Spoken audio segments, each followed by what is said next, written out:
Hey, Warrior Saints. Glad to have you beautiful people with us as we continue our conversation from yesterday. And holding that grudge then becomes something really difficult. It becomes a heavy burden that we just hold on to, something that we just keep grasping at, something that we just keep fighting. Not even fighting. Like, it's difficult to maintain and hold that grudge. Yeah, totally. Because it morphs your body. Like, you actually feel the weight of the monkey on your back. Yeah, it's like a rock. Heavy burden. I often tell that story. I've used it in preaching, and we've talked about it.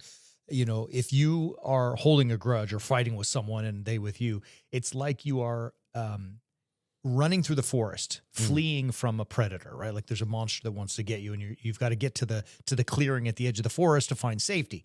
And as you run, you and this other person are carrying a fallen tree. Mm-hmm. Like it's hampering your fleeing from the monster. It's holding you down. It's a heavy burden. And the only way to escape the monster is to decide at some point I've got to put at least my end of the tree down, right? Yep. So that I can continue to run and find safety. And I think that's what holding grudges, like, who are we kidding in the first place, right? When you hold a grudge. Well, let's before I want to get back to that. Don't let me lose that. Who are we kidding in the first place? I have a line there, but really, Christ doesn't give us any freedom to hold grudges. Right. He doesn't allow it, right?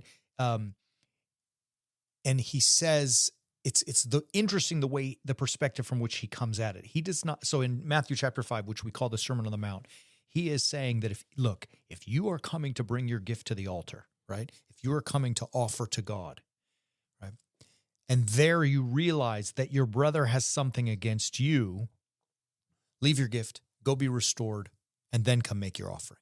And for, like particularly like high liturgical Christians, I mean, that's morphing into receiving Holy Communion. So for us as Orthodox, the Roman Catholics probably the same, and high liturgical Protestant churches. Like, hey man, don't come to take communion, right? If you've got a dispute with the brother, go fix it. And then you can come.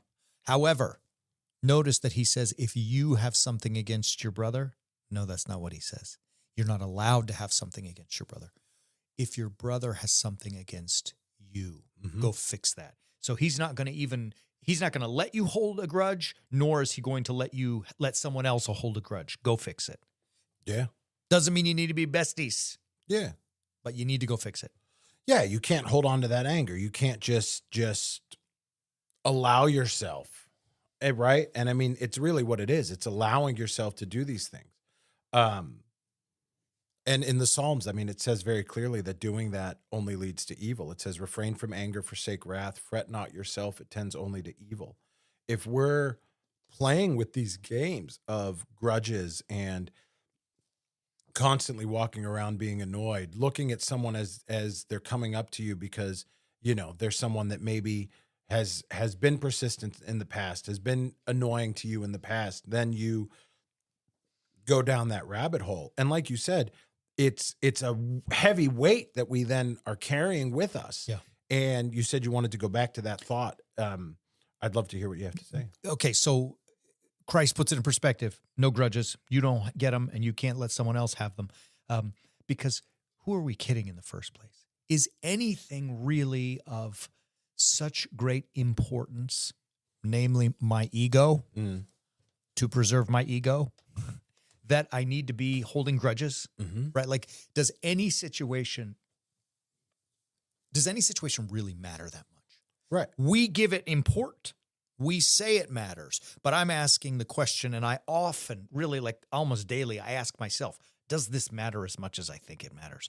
Because my ego is bruised, or someone like stung me with a stinging remark that I'm like, oh, because then the next part of that is I want to get them back, right? So, but before we even go into that rabbit hole, like, do we not have to ask ourselves, how much does it really matter? Am I giving more importance to something than it deserves?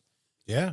I mean, we're often giving more importance to things than they deserve. We're often taking ourselves so seriously that we're so worried about what other people are doing to me. And then because of that, because they did something to me and I'm special and my bottom doesn't smell, we think that means that, like, we then have to go after the other person. We then have to go back after them and get them back. We have to not only hold on, well, they're angry with us. So then I'm, instead of going and off and making peace with them the way that we're called to do in the Sermon on the Mount, I'm instead going to go after them. Yeah. And I'm going to get them back, and I'm going to show them who's in charge. I'm going to show them what's what.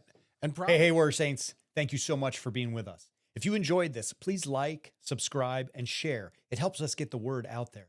And if you want more, visit us at warriorsaints.org and subscribe to Understanding the Bible. Thank you so much. We'll see you soon.